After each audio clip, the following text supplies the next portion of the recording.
Welcome to Fiat's video podcast. Let us tell you a story. Halo semuanya, nama aku Stefani Helen Mangkuti dari asalnya Yogyakarta. Kalau sekarang aku kuliah di Universitas 11 Maret Surakarta dari jurusan Fakultas Hukum, Program Studi Ilmu Hukum, Angkatan 2020. Aku pertama kali ikut SBMPTN itu tahun 2019. Seperti anak pada umumnya ya, pasti karena kan orang tua menganggap, oh kampus negeri nih pasti punya nilai lebih lah di mata orang-orang. Pasti hampir semua orang tua pasti punya pemikiran begitu. Begitu juga orang tua aku yang memang meminta aku, ayo coba aja lah negeri. Apa susahnya sih? Atau juga kalau kamu butuh tambahan pembelajaran seperti les dan kawan-kawannya, orang tua masih bisa mencukupi.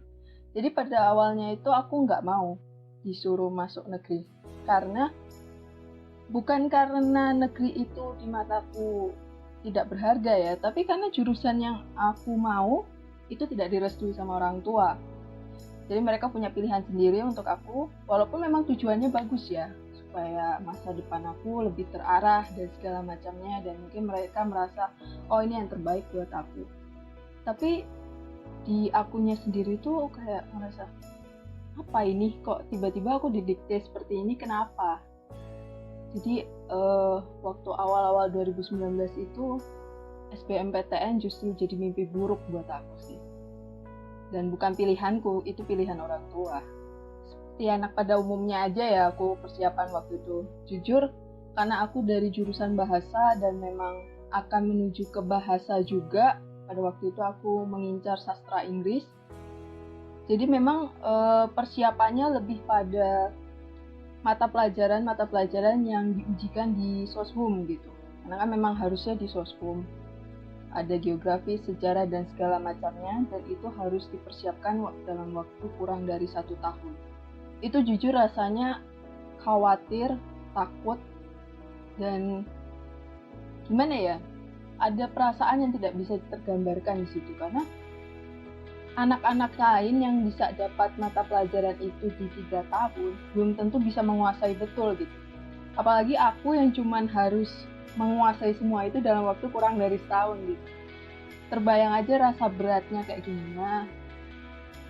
Belum lagi waktu itu kan juga masih sekolah, masih harus ngerjain pekerjaan sekolah, PR dan segala macamnya. Itu terasa menyiksa juga, karena waktu itu bukan kemauanku dan double bebannya. Gak cuma untuk persiapan, tapi juga tekanan psikisnya makin meningkat karena aku nggak mau di situ.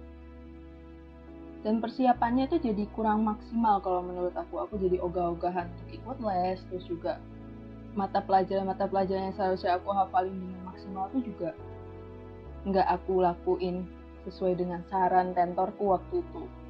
Jadi aku pikir, buat apa? Terus juga kalau aku keterima, aku nggak akan ngelakoni gitu kalau bahasa Jawanya. Nggak akan aku jalani dengan maksimal juga. Jadi 2019 itu menurut aku persiapannya kacau sekali. Nggak ada persiapan mateng juga. Sebenarnya aku bukan ngerasa kecewa ketika aku nggak berhasil masuk ke negeri. Aku kecewanya adalah aku nggak bisa memperjuangkan apa yang aku mau di depan orang tua aku waktu itu. Kecewanya itu karena waktu itu aku memang udah kepikiran untuk masuk ke fakultas hukum, terutama di ilmu hukum ini. Tapi aku tidak bisa meyakinkan orang tua aku di situ untuk aku harus di sini, karena memang aku ngerasa ini minatku di sini, bakatku di sini. Aku nggak bisa yakinin itu sama orang tuaku, sampai akhirnya itu justru mengganggu pembelajaranku dan akhirnya gagal. Justru aku kecewa sama diriku sendiri karena nggak bisa ngeyakini orang tua aku. Bukan karena aku kecewa aku nggak dapat di negeri, bukan. Sampai akhirnya aku harus kuliah di tempat yang aku mau. Itu rasanya seperti jauh sekali dari harapanku di tahun 2019. Rasanya tuh berdiri di 2021 ini aku masih nggak percaya aku bisa terima di Fakultas Hukum. Karena di 2019 sendiri akhirnya aku ngejalani kuliah yang sebenarnya aku nggak mau. Karena ini orang tua aku menjalani ini karena orang tua aku. Rasa stresnya itu mungkin udah memuncak di situ. Stres dan tertekannya mungkin udah memuncak di situ. Dan akhirnya aku mutusin buat ngomong langsung sama orang tua. Walaupun memang akhirnya ada perdebatan juga. Pasti nggak mungkin orang tua langsung bilang, iya boleh. Nggak mungkin, itu sangat nggak mungkin. Tapi seiring berjalannya waktu, orang tua juga melihat kondisi aku yang mungkin pada waktu itu tertekan juga sama kuliah. Jadi mereka mencoba untuk, ya udah kamu boleh ikut SBMPTN lagi, nggak apa-apa. Kejar apa yang kamu mau, silahkan, orang tua nggak akan memaksakan kamu lagi gitu. Tapi proses untuk sampai di situ tuh naik turun gitu. Nggak bisa tiba-tiba orang tuaku berubah pikiran. Ada masanya orang tuaku justru mikir, ini tuh cuma kamu nggak bisa beradaptasi aja sama lingkungan kamu. Ini cuma lagi proses adaptasi aja segala macam. Tapi aku kenal diriku sendiri dan aku tahu kalau ini bukan adaptasi. Ini memang aku tidak cocok sama tempat ini. Bukan karena pertemanannya, bukan karena lingkungan dosen atau lingkungan kampusnya, tapi karena aku ngerasa ini bukan tempatku. Dan ya, mungkin orang tua aku sudah paham waktu itu mengizinkan aku buat ikut SBMPTN 2020. Kalau untuk di swasta sendiri sebenarnya teman-teman aku baik semua. Aku masih kontak baik sampai sekarang dan memang untuk lingkungan pertemanan aku masih bisa menerima. Sebenarnya yang nggak bisa aku terima di sini adalah itu bukan tempatku gitu.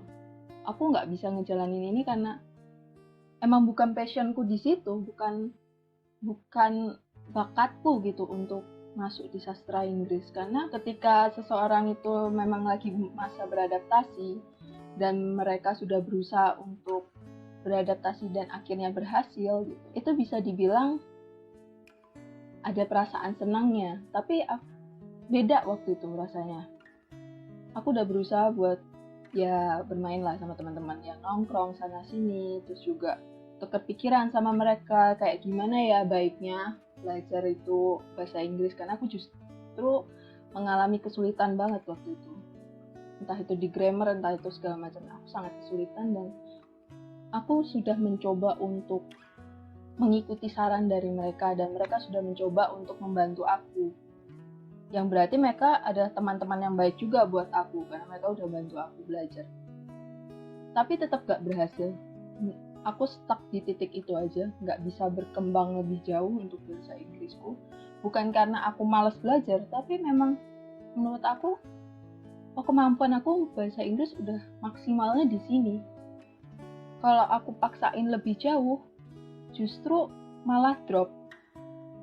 Malah stres sendiri aku dalam belajar itu, merasa tertekan gitu dan merasa nggak nyaman, nggak menemukan apa manfaat dari aku belajar di sini. Teman-temanku sendiri pun juga ngerasa, kok kamu kayak gini ya, Len, ada apa sih, coba kamu cerita sama kami gitu, mana tahu kami bisa bantu gini.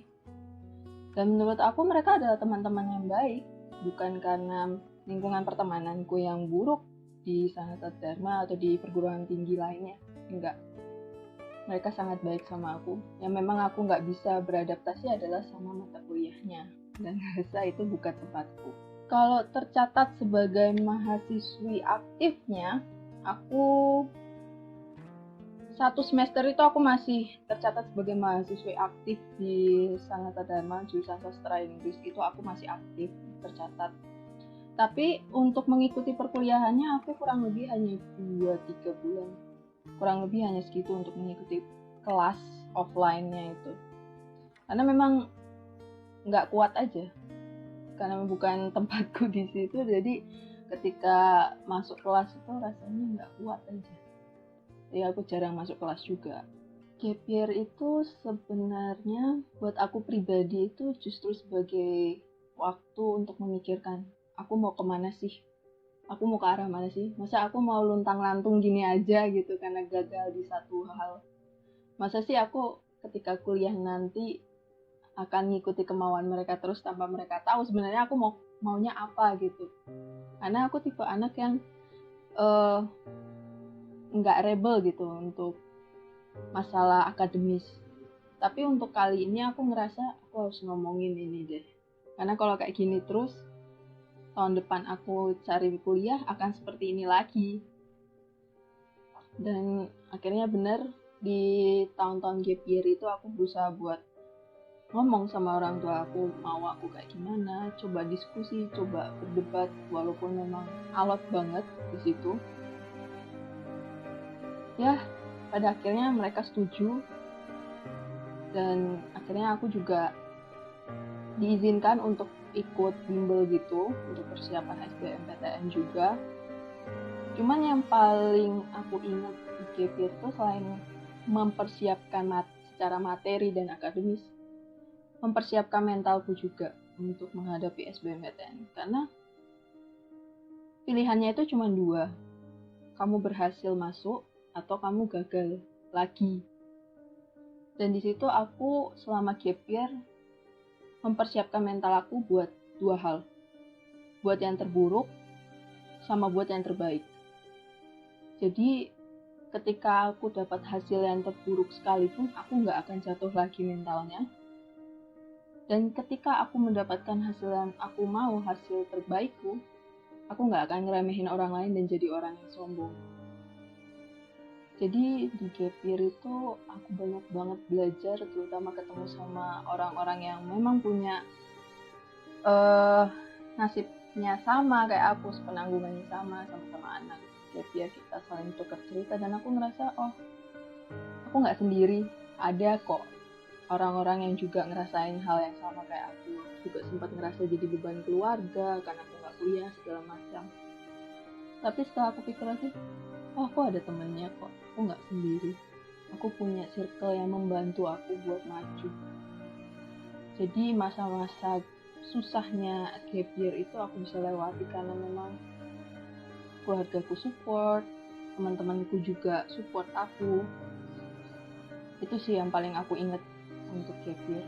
Waktu itu memang kalau menurut aku memang lagi bukan rezekiku aja di SBMPTN, tapi aku memang ngerasa ya kok 2 kali sih gagalnya, kok 2 kali sih, apa sih yang bikin aku gagal, apa sih yang bikin bisa nggak berhasil di kali ini gitu. Ini kan udah kesempatan kedua, harusnya lebih maksimal lagi.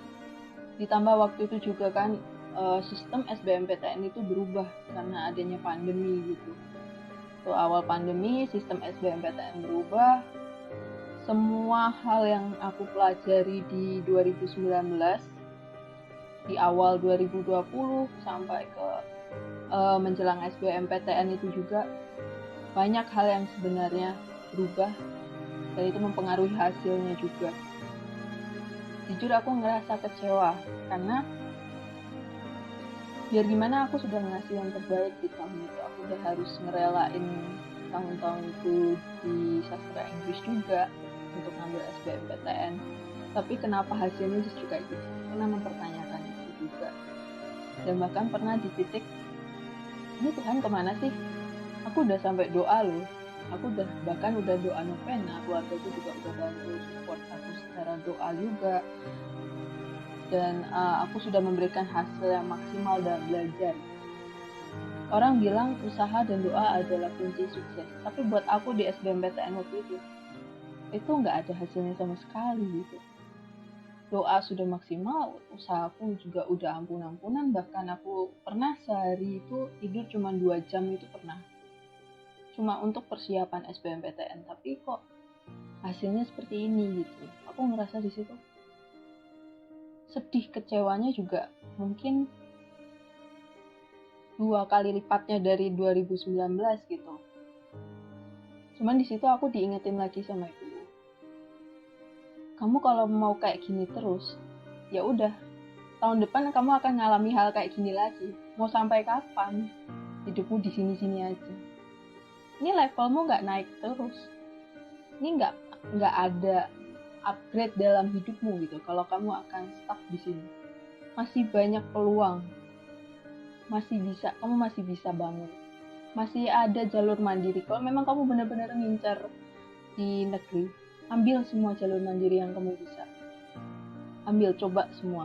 Masalah diterima atau enggak, itu urusan universitas. Yang penting kamu sudah mencoba yang terbaik. Kamu udah kasih yang terbaik. Mulai dari situ aku ngerasa, oh iya benar juga sih. Ngapain aku di sini? Cuma nangis-nangis doang, padahal ada kesempatan di depan mata yang hampir aku lewatin. Jadi aku bakal berusaha lagi sih kalau misalnya waktu itu aku gagal dan tahun ini aku harus mencoba lagi, aku akan ngelakuin hal yang sama. Kalau untuk sistem belajarnya sebenarnya sama kayak di SBMPTN kemarin, dan aku itu bukan tipe orang yang menjaga satu jalur aja. Dari 2019 itu aku nggak pernah jaga itu bahasa Indonesianya hanya mengandalkan satu jalur aja. Jadi aku persiapan SBMPTN itu ya sekalian persiapan ujian mandiri. Belajarnya itu aku terlalu ambisius kalau menurut aku waktu itu, karena aku benar-benar nggak mau mengulang kesalahanku di 2019. Aku belajar mandiri mulai dari jam 6 pagi. Jam 6 pagi aku bangun, aku langsung buka buku, buka catatan, buka ringkasan, buka soal, apapun itu yang bisa aku pelajari pagi, aku pelajari. Lalu di jam 8 aku siap-siap mandi dan segala macamnya untuk berangkat ke tempat les. Aku les dari jam 9 sampai jam 3 sore itu aku full di tempat les untuk belajar, sharing sama teman-teman, ngerjain soal-soal. Pulang dari tempat les itu aku cuman istirahat sampai jam 5:30 sore, habis itu aku mandi dan aku kembali belajar di jam 6 sore. Bahkan kadang belajarnya itu aku sambi sama makan malam. Belajar itu kadang nggak tentu sih waktunya. Bisa sampai jam 3:30 pagi, kadang orang-orang berangkat ke pasar untuk jualan pun aku masih dengar gitu. Dan orang-orang udah mulai berangkat ke masjid untuk sholat subuh atau mungkin azan subuh udah bunyi, kadang aku belum tidur. Dan kadang memang aku masih ada di meja untuk ngerjain sesuatu. Dan bisa jadi aku ketiduran di meja belajar juga, karena memang terlalu seringnya rutinitas itu buat persiapan ujian mandiri dan seleksi mandiri. Aku ngerasa di situ berat banget ya untuk persiapan lagi itu, karena SBMPTN itu kan udah pukulan telak buat aku waktu itu. Kamu udah nggak keterima di 2019, 2020 kamu nggak keterima lagi. Tapi aku nggak mau stuck di situ-situ aja gitu. Aku harus bangun, aku harus cari semua jalur mandiri yang masih buka. Dan memang pada waktu itu aku udah ancang-ancang untuk mendaftar Universitas Negeri Semarang, Negeri Jogja, UGM, UNS, dan waktu itu aku sempat mau daftar di Universitas Brawijaya, tapi karena masa pandemi dan waktu itu juga ada kebijakan karantina wilayah, jadi aku mengurungkan niatku. Dan ternyata pada saat setelah aku mendaftar itu, di titik itu aku merasa pasrah aja. Kalau memang di ujian mandiri ini aku ditolak lagi, ya sudah, aku nggak akan memaksakan diri lagi. Aku nggak akan menjalani apa yang ada di hidupku sekarang, dan aku nggak akan terlalu banyak menuntut. Kalau memang waktu itu aku gagal, aku mungkin akan menjalani kuliahku di kampus swasta juga yang ada di Jogja, tapi di Fakultas Hukum. Karena aku ngerasa Fakultas Hukum itu rumah buat aku.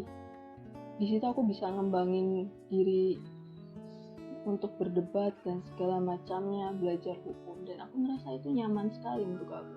Dan aku di sisi ya udahlah, pasrah aja lah. Kalau emang aku bisa keterima di negeri ya nanti akan keterima sendiri. Tapi kalau udah enggak ya mau diapain lagi.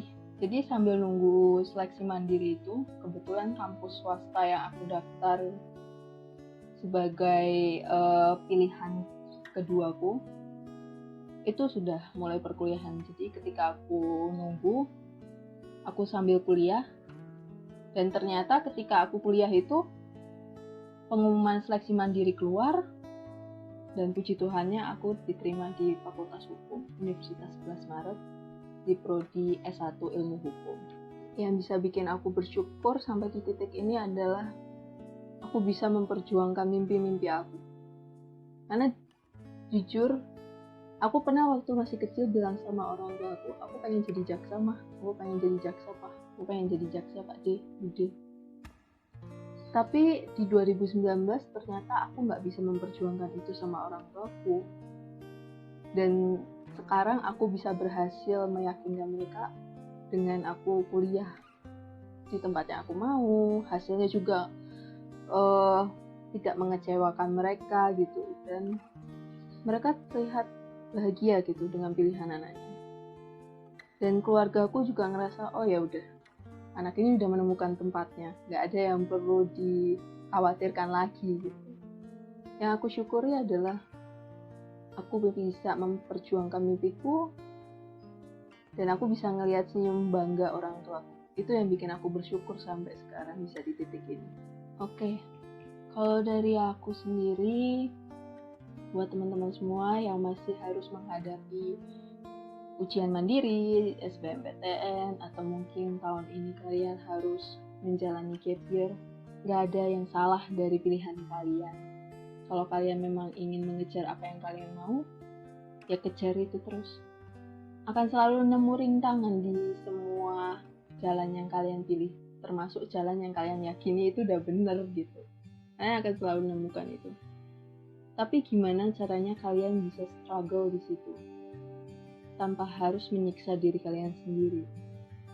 Karena SBMPTN atau perguruan tinggi negeri, atau memang kalian pengen ke kampus manapun itu, ya kalian harus mempersiapkan diri untuk kemungkinan terburuk dan yang terbaiknya. Karena ketika kalian jatuh, kalian gak akan pernah tahu jatuhnya itu sedalam apa. Dan untuk kalian yang memang harus mundur suatu langkah untuk mempersiapkan masa depan kalian, ingat aja, kalian bukan beban keluarga. Kalian itu bukan beban masyarakat, dan kalian itu masih punya kesempatan yang lebih jauh lebih banyak untuk memikirkan masa depan kalian dibanding mungkin anak-anak yang sekarang menjalanin kuliahnya ya cuman asal-asalan doang karena memang tuntutan orang tua. Yang penting ketika kalian mundur satu langkah ini, kalian bisa memutarbalikkan keadaan dengan maju berlangkah-langkah di depan teman kalian yang udah lebih dahulu berjalan.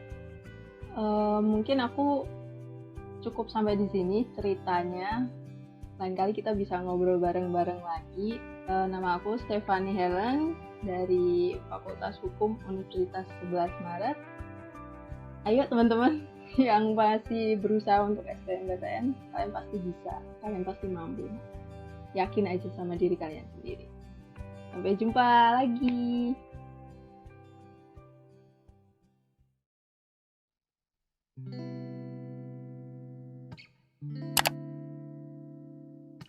End of the story.